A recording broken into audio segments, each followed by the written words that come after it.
오늘 우리는 요한계시록 15장의 말씀을 통해서 최후 심판이 우리에게 어떤 의미가 있는지를 함께 살펴보는 시간을 가지려고 합니다.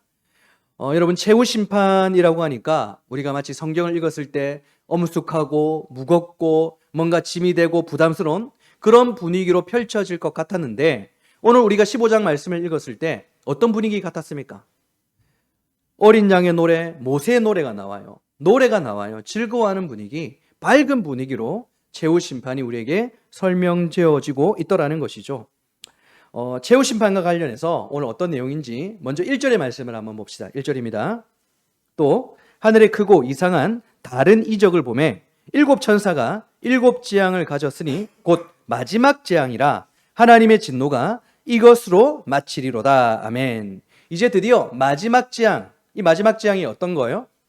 예수님의 재림을 뜻하는 거예요. 마지막 재앙은 16장에 나오는 일곱 대접 심판의 내용을 담고 있는 것인데요, 우리가 이 마지막 재앙에 대한 내용을 나누기 전 오늘 요한계시록 15장이 어떤 위치에 있는가를 살펴볼 필요가 있어요. 왜냐하면 요한계시록은 시간의 순서에 따라 기록된 게 아니라고 했었잖아요. 그래서 이 15장의 위치가 정말 중요해요. 마지막 재앙이라는 자체가 이제 일곱 대접 심판이라고 했잖아요. 그런데 일곱 대접 심판 이전에 두 가지 심판이 더 있었어요. 어떤 심판이었습니까? 일곱 인 심판, 그리고 일곱 나팔 심판이었어요. 잘 들으셔야 돼요. 일곱 인 심판과 일곱 나팔 심판은 같은 심판이에요. 다른 심판이 아니라 같은 심판인데 어떤 시각으로 바라보느냐에 따라서 다르게 기술된 거예요. 그러니까 대상이 다른 거예요. 일곱 인 심판은 성령으로 인침을 받은 자들이 보는 시각에서 본 심판의 내용이었어요. 그 심판의 내용을 통해서 우리가 무엇을 깨닫게 되는 것이죠? 우리가 더욱더 믿음으로 인내하며 살아야 되는구나라는 것을 깨닫게 되는 거예요. 그리고 일곱 나팔 심판은요, 성령으로 인치심을 받은 자들이 아니라 짐승의 표를 받은 자들에 대한 심판의 내용, 그들의 시각으로 본 심판의 내용이에요. 그러므로 우리가 알 수 있는 것은 그들이 잠시 승리하는 듯 보였지만 그 결국은 멸망이다, 파멸이다라는 것을 우리가 깨닫게 되는 것이죠. 그런데 이 두 심판 가운데 우리가 유심히 한번 확인해 봐야 되는 것, 일곱 인 심판은 인을 하나씩 뗄 때마다 재앙들이 임했잖아요. 그리고 여섯 번째 인이 떼졌어요. 심판이 임했어요. 그리고 마지막 인을 떼려고 하는데 갑자기 스톱시켜요. 그리고는 다른 장면으로 화면이 전환되어 버려요. 일곱 나팔 심판도 마찬가지예요. 첫 번째 나팔이 울렸을 때 재앙이 임하고, 두 번째 나팔, 세 번째 나팔, 여섯 번째 나팔까지 재앙들이 임했어요. 그런데 딱 멈췄어요. 여러분 5장을 보시면 일곱 나팔 심판이 시작을 해요. 그리고 여섯 번째 나팔이 불렸어요. 그 다음에 다른 내용이 기록돼요. 그리고는 일곱 번째 나팔이 언제 불린 줄 아십니까? 11장에서 드디어 일곱 번째 나팔이 불리게 돼요. 그런데 그때 불렸을 때 또 희한한 것은 재앙의 내용이 기록된 게 아니라 하나님을 찬양하는 하늘 백성들의 모습들을 우리에게 기술해주고 있어요. 자, 일곱 번째 나팔이 빡 불렸을 때, 그러니까 일곱 번째 인이 떼졌을 때 하늘의 모습, 하늘 백성들, 그들이 하나님을 경배하는 모습이 그려지고 있는데 오늘 말씀에서 동일하게 그려지고 있죠. 모세의 노래, 어린 양의 노래를 찬양하는 모습들이 그려지고 있잖아요. 그리고 일곱 나팔의 하늘 백성들의 모습이 보이고 또 잠시 멈춥니다. 그리고는 사탄이 어떻게 이 땅의 교회들을 괴롭히게 되는가에 대한 내용이 나와요. 그리고 오늘 다시 이제 마지막 심판이 드디어 기록되어지는 거예요. 여섯 번째 심판까지 딱 멈췄어요. 그리고는 마지막 일곱 번째 나팔을 부는 거, 일곱 번째 인을 떼는 게 바로 오늘 마지막 재앙에 대한 내용이라는 거예요. 그 마지막 재앙이 바로 일곱 대접 심판이라는 것을 여러분 기억하세요. 자, 16장 위에 소제목이 뭐라고 되어 있습니까? 진노의 일곱 대접이라고 되어 있잖아요. 이 일곱 대접의 심판과 앞서 두 심판은 헷갈리면 안 돼요. 일곱 대접 심판이 바로 한꺼번에 쏟아지는 마지막 재앙이 된다라는 거예요. 그런데 우리가 정말 오늘 1절 말씀을 통해서 유심히 봐야 되는 것, 왜 하나님께서는 여섯 번째 재앙까지 하시고 멈추시고 일곱 번째 재앙을 오늘 하시는가? 그리고 왜 오늘 재앙을 마지막 심판이라고 말씀하시는가? 여기에 대한 어떤 의미가 있냐면 여기에는 더 이상의 자비와 더 이상의 긍휼은 없다라는 뜻이에요. 마지막 재앙이 임했을 때 더 이상의 자비가 없어요. 긍휼도 없어요. 미국 플로리다주 마이애미 근처에는 1981년에 완공된 고급 해안 아파트가 한 개 있었어요. 부자들이 살았던 그런 아파트였던 것 같은데 2020년에 이 아파트에 문제가 좀 생겼던 것 같아요. 그래서 주민들끼리 모여서 회의를 하기 시작했어요. 그 회의록에 보면 이런 내용이 기록되어 있었어요. 아파트가 흔들리는 느낌을 받는다. 벽에서 이상한 소리가 난다. 그리고 곳곳에 균열이 일어나고 있다라는 기록들이 되어 있었어요. 그리고는 마지막에 어떤 결론을 맺었을까요? 대규모 보수공사를 해야 된다라는 그 기록이 있었어요. 그런데 이 보수공사인데 공사비가 무려 200억 원 넘게 드는 거예요. 하도 고급 아파트니까. 사람들이 이 공사비가 너무 부담스럽잖아요. 그리고 행정 절차적 문제가 있다. 그리고 이런저런 문제가 있다고 해서 여러 가지 문제 때문에 이 공사가 조금씩 지연되고 있었어요.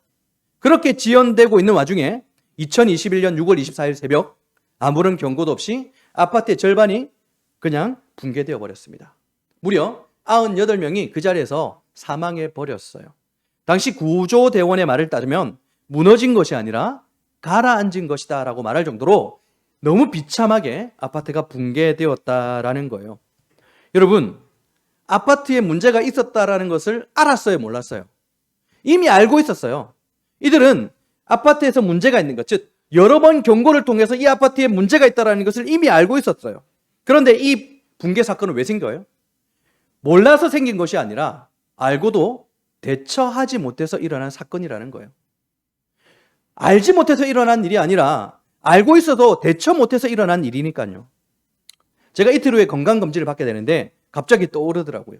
예전에 제가 건강검진을 칠곡에서 받았는데 저보고 기분 나쁜데 살 빼라고 하는 거예요. 살 빼라고 하면서 건강하게 살려면 살 빼라고. 그런데 갑자기 그게 떠올랐어요. 왜냐하면 이미 몸에서 경고를 보내고 있는 거잖아요. 그런데 지금까지 제가 그거를 신경 쓰지 않고 있었던 거예요. 이러다가 갑자기 제 몸에 탈이 나면 누구 책임이에요? 이미 경고를 했기 때문에 누구도 탓할 수 없는 제 책임이 되는 거예요. 마지막 재앙 때에 더 이상의 자비와 긍휼이 없다라는 것도 마찬가지예요. 여러분, 마지막 재앙이 있기 전 하나님께서는 계속해서 6번째 재앙까지 경고하셨어요. 멈춘 시간도 있었어요. 하나님의 진도가 부분적으로만 임하고 있었다고요. 그리고 이 땅에 있는 교회들을 통해서 계속해서 하나님의 말씀을 전하도록 시키셨어요. 이적을 통해서 하나님의 백성들의 복음을 통해서 경고하고 계셨단 말이에요. 3절 말씀 봅니다. 계시록 11장 3절입니다. 내가 나의 두 증인에게 권세를 주리니 그들이 굵은 베옷을 입고, 여러분 굵은 베옷을 입고 있다는 뜻이 뭐예요? 슬프고 앞으로의 장례식을 그려주는 그림인 거예요. 그들이 굵은 베옷을 입고 1260일 동안 복음을 전한다라는 거예요. 여러분, 하나님은 최후 심판이 임한다라는 것을 계속해서 경고하고 계셨어요. 그리고 마지막 재앙 때는 그 누구도 핑계하지 못하게 될 것이다. 왜냐하면 경고하고 있었으니까. 여러분, 마지막 재앙 때 자비가 없고 긍휼이 없어요. 그때에 하나님의 선택을 받지 못하고 예수를 믿지 않는 자들이 핑계할 수 없는 이유가 뭐예요? 그들이 몰라서 예수를 믿지 않은 것이 아니라 알았지만 대처하지 못했기 때문에, 알고 있지만 믿지 않았기 때문에 일어난 사건이라는 거예요. 자, 그렇다면 이 마지막 심판이라는 것은 택함을 받은 저와 여러분들에게는 어떤 의미로 다가오고 있을까요?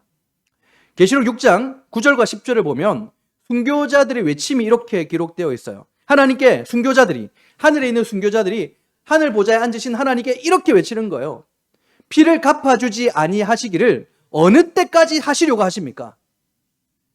언제 우리의 피값을 갚아주려 하시려 하십니까? 이게 무슨 말이냐면 마지막 심판이 도대체 언제 임합니까? 라고 묻고 있는 거예요. 마지막 심판에 대한 촉구하는 모습을 보여주고 있는 거예요. 그때 주님께서 뭐라고 하셨냐면, 아니야, 너희들 잠깐 쉬어. 너희들 잠깐 나의 품에서 안식하고 있어라고 말씀하시면서 여러 가지 장면들이 있었어요. 42달 1260일이라고 했죠. 그때가 1260일이 바로 교회가 당하는 한난이에요. 예수님의 재림이 있기 전까지 교회가 당하는 한난의 날, 상징적인 수예요. 정확한 날이 아니라 그 기간 동안 교회는 복음을 전하며 한난을 당하게 되어 있어요. 그때 땅에 속한 자들에게는 어떤 기회예요? 하나님께서 계속 경고하시는, 그러므로 돌이킬 수 있는 기회가 된다고요. 경고음이 울려지는 기회라고요. 그런데 마지막 심판이 오면 이제 어떻게 됩니까? 더 이상 아무것도 없어요. 교회의 고난도 끝난다라는 거예요. 2절에서 4절 봅니다. 또 내가 보니 불이 섞인 유리바다 같은 것이 있고 짐승과 그의 우상과 그의 이름의 수를 이기고 벗어난 자들이 유리바다 가에 서서 하나님의 검은고를 가지고 하나님의 종 모세의 노래 어린 양의 노래를 불러 이르되 주 하나님 곧 전능하신 이시여 하는 일이 크고 놀라우시도다. 만국의 왕이시여 주의 길이 의롭고 참되시도다. 주여 누가 주의 이름을 두려워하지 아니하며 영화롭게 하지 아니하오리까? 오직 주만 거룩하시니이다. 주의 의로우신이 나타났음에 만국이 와서 주께 경배하리이다 하더라. 아멘. 여러분, 마지막 재앙이 딱 임했을 때, 우리 주님이 재림하셨을 때 하늘 백성들이 찬양하는 모습을 보이고 있죠. 저와 여러분들도 그때에 저 사람들과 함께 하늘에서 함께 찬양하고 있을 거예요. 왜인 줄 아십니까? 왜 그렇게 되느냐? 자, 저를 따라 하도록 하겠습니다. 하품하지 말고 저를 따라합니다. 배에 힘을 주고 저를 따라합니다. 최종 심판이 구원의 완성이기 때문에 여러분, 하나님께서 최종 심판하실 때, 예수님께서 재림하실 때 구원은 완성되는 거예요. 구원은 완성되는 거. 이게 무슨 말이냐면, 여러분, 구원이라는 것은요, 단계가 있다라는 뜻이에요. 구원과 관련되어서 교리적인 내용을 보면 여러분, 구원은 단계가 있어요. 과거, 현재, 미래처럼 단계가 있어요. 우리의 과거는 칭의라는 것을 겪었어요. 그리고 현재는 성화를 거치고 있어요. 그리고 우리의 미래는 영화에 이르게 될 거예요. 이게 3단계예요. 과거, 현재, 미래, 칭의, 성화, 영화라는 것을 얘기하는 거예요. 그런데 이 칭의라는 것은 뭐냐? 우리 과거에 일어난 일이에요. 우리가 과거에 어느 때에 예수님을 믿었잖아요. 예수님을 믿게 되면 어떻게 해요? 믿음으로 의롭다 여기심을 받는다라고 얘기해요. 믿음으로 의롭다 여기심을 받는다. 이걸 교리적인 용어로 칭의라고 하거든요. 이건 과거 사건인 거예요. 그리고 현재는 뭐라고요? 현재는 성화. 믿음으로 의롭다 여기심을 받은 자들이 이제는 하나님의 백성이 되었으니 하나님의 백성답게, 하나님의 자녀답게 예수님을 닮아가는 과정을 걸어가는 것을 얘기해. 그것은 우리가 이 땅을 살아가는 동안 계속 겪게 될 거예요. 그러므로 우리가 실수할 때도 있고 넘어질 때도 있잖아요. 그것조차도 우리의 성화의 과정 가운데 있는 것이라는 거예요. 그리고 이제 마지막으로 우리의 미래에 있을 성화의 완성이 바로 영화라는 것입니다. 마지막 심판, 최후 심판, 우리 주님께서 다시 이 땅에 오실 때 우리는 비로소 그때에 완벽하게 거룩해지는 상태가 되는 거예요. 더 이상의 죄도 없고 고통도 없는 완벽한 상태. 그때 우리는 예수님처럼 변화된 몸을 입고 하나님을 찬양하며 영원히 하나님과 함께하는 상태가 되는 거예요. 그게 바로 영화의 상태라는 거예요. 여러분, 이 땅에 고난을 받고 있는 교회들이 이 마지막 때를 간절하게 바라는 이유가 바로 여기 있는 거예요. 순교자들이 피를 갚아주지 아니하시기를 어느 때까지 하십니까? 라고 간절히 촉구했던 이유가 바로 영화의 단계에 있기 때문인 거예요. 여러분, 생로병사라는 말을 들어보셨죠? 생로병사. 생로병사라는 말은 인간이 피할 수 없는 4가지 근원적인 과정을 얘기해요. 피할 수 없는 근원적인 4가지. 뭐예요?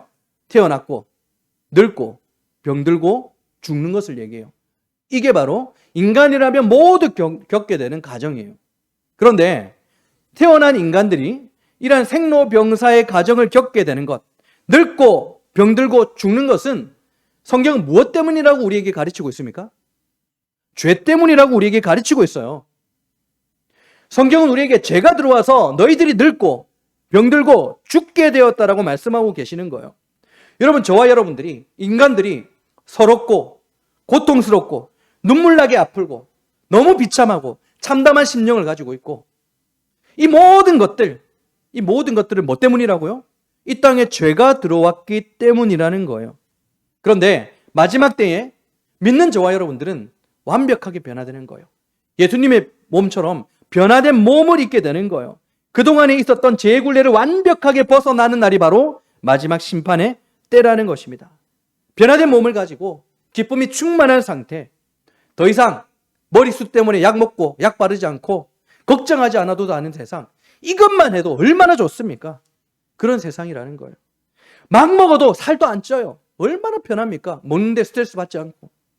사랑하는 사람의 장래를 보지 않아도 되고, 건강의 문제로 고민하지 않아도 되고, 물질적인 부분 때문에, 사람 때문에 치이는 일 없이 기쁨이 충만한 상태, 그게 바로 영화라는 거예요.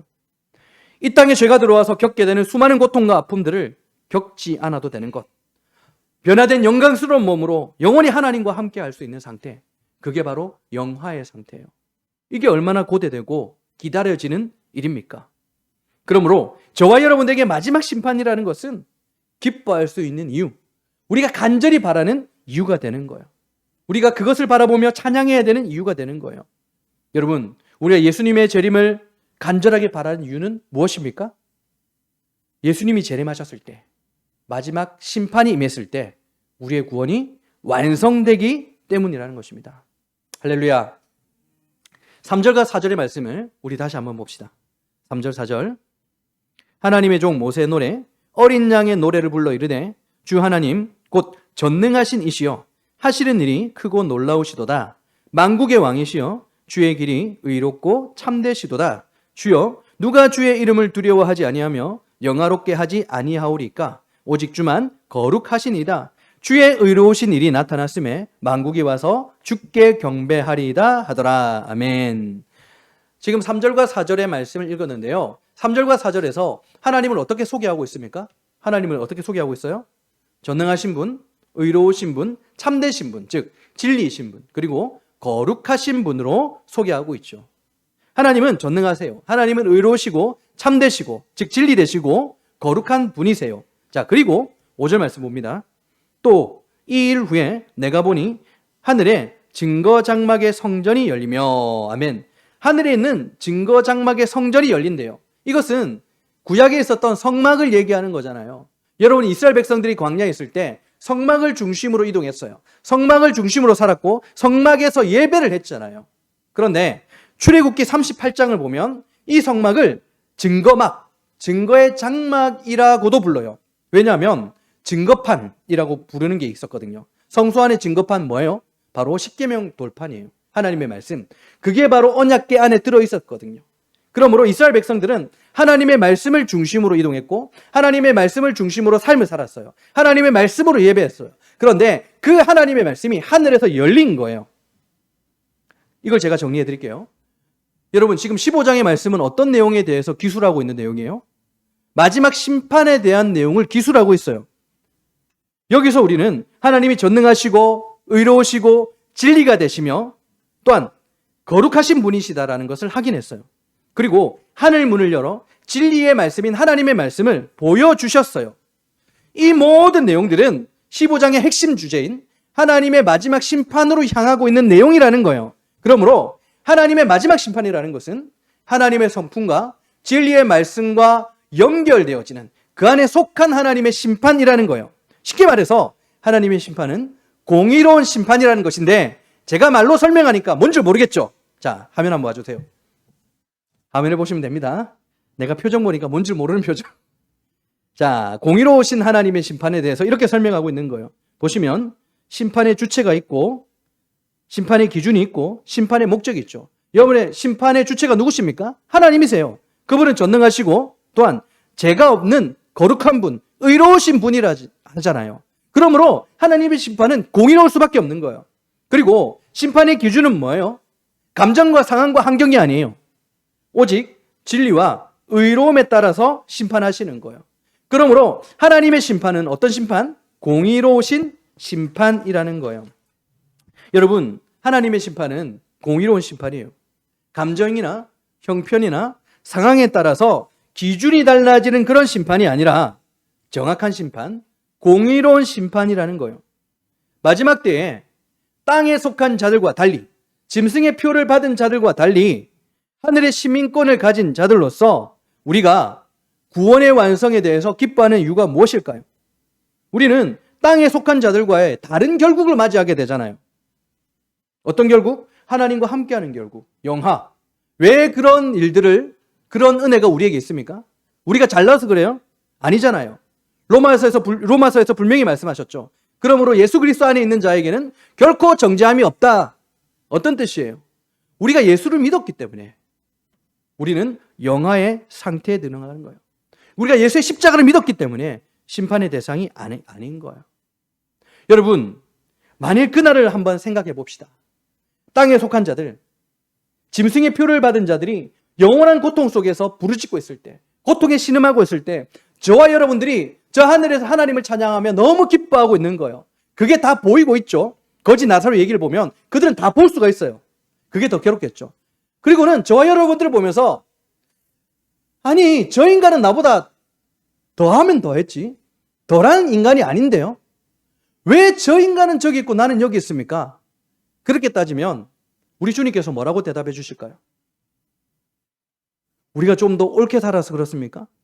우리가 더 세상 사람보다 더 선하게 살아서 우리는 천국에 가게 되는 거예요? 그게 아니잖아요. 우리 주님께서 딱 한마디 하시는 거예요. 쟤들은 나를 믿었어 라고 하는 거예요. 쟤들은 내가 죄를 대신하여 십자가에서 죽었다라는 것을 믿었기 때문이야. 쟤들의 죄값은 내가 다 치렀어. 죄값이 없어. 죄가 없어. 이 말씀을 하시는 거예요. 예수님께서 나의 죄값을 죽음으로 갚아주셨기 때문에 우리에게 더 이상 죄가 없는 거예요. 그래서 우리는 영화로 들어갈 수 있게 된 것입니다. 말씀을 정리하도록 하겠습니다. 여러분, 창세기 19장을 보면 소돔과 고모라에 하나님의 심판이 임하는 장면이 나오고 있죠. 그때 롯은 딸들의 남편들에게, 사위들에게 불과 유황으로 심판을 당하게 될 것이니 준비해라고 전하게 돼요. 그때 롯의 사위들이 어떤 반응을 보입니까?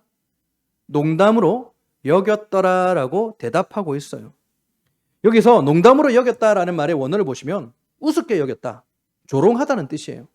뭐 앞에서 조롱했겠습니까? 아니겠죠. 장인이 얘기하고 난 뒤 자기들끼리 모이는 거예요. 장인 어른이 드디어 미쳤다, 드디어 쓸데없는 말을 한다, 딴 데서 여기 들어오더니 이상한 말을 한다, 야, 좀 병원에 보내든지 상종하지 말아야 된다. 여러분, 롯의 사위들이 왜 그랬을까요?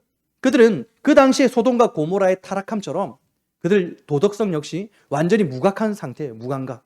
그래서 하나님의 말씀이 그들의 귀에 들려지지 않는 거예요. 그래서 전혀 반응하지 못했죠. 그런데요, 오늘날 하나님의 임박한 심판을 앞두고도 영적으로 도무지 무감각한 인류의 모습들이 롯의 사위들의 모습과 비슷하지 않습니까? 그렇게 생각 안 되세요? 뿐만 아니라 여러분, 롯의 사위들이 왜 장인어른 롯의 말에 우습게 여기며 조롱하는 마음을 가졌을까요? 어떤 이유 때문일까요? 롯에게도 문제가 있었던 거예요. 롯에게도. 그가 평소에 신앙인으로서 영향력을 상실한 채 살았기 때문에 장인의 말에 신뢰를 더할 수가 없었던 것이죠. 마지막 날이 다가오고 있습니다. 하나님의 진노를 앞두고 이 땅을 살아가는 저와 여러분들에게 하나님께서 맡기신 것은 바로 복음이에요. 그런데 우리가 우리 주변의 사람들에게 복음을 전하며 최후 심판에 대한 이야기를 했을 때에 그들이 진지하게 받아들일까요? 아니면 농담으로 여길까요? 여러분, 이것은요, 그들이 믿고 안 믿고를 얘기하는 게 아니에요. 복음을 맡은 우리의 삶의 자세, 태도를 이야기하고 있는 거예요. 여러분, 우리는요, 마지막 때가 가까이 온다라는 것을 알고 복음을 전하며 세상에 하나님의 최후 심판을 경고하는 증인의 사명을 맡은 자들이에요. 그렇다라는 것은 먼저 우리의 삶이 복음적이어야 되는 거예요. 성화되어야 된다라는 것입니다. 우리는 말뿐만 아니라 우리의 행실에 있어서도 최후 심판의 현실과 하나님의 거룩하심을 증언하는 모습을 나타내어야 된다라는 거예요. 우리가 진정으로 내 마음을 다하여 최후 심판이 있다라는 것을 믿는 것, 예수님의 재림을 믿는다라는 것은 우리의 가치관과 우선순위, 말과 행동에서 이 믿음의 진정성이 드러날 수밖에 없다라는 것입니다. 하나님의 최후 심판은 반드시 임할 것입니다. 그것이 언제인지는 아무도 몰라요. 그러나 그날의 자비와 긍휼은 더 이상 없을 것입니다. 그러므로 우리는 주어진 이때에 더욱 깨어 믿음으로 살아가면서 삶의 모범을 통해 복음을 전하는 삶을 살아야 되겠죠. 우리는 구원의 완성을 바라보며 그날을 기뻐하는, 그리고 예비하는 삶을 살아가는 반면에 아직도 주님을 몰라서 최후 심판에 멸망당할 그들을 불쌍히 바라보며 우리는 그들을 회개의 자리로 초청해야 되는 사명을 가졌어요. 우리의 삶이 말과 행동이 하나가 되어서 복음의 빛을 우리가 비추게 될 때 하나님은 우리를 통해서 더 많은 영혼들을 구원의 길로 인도하실 것입니다.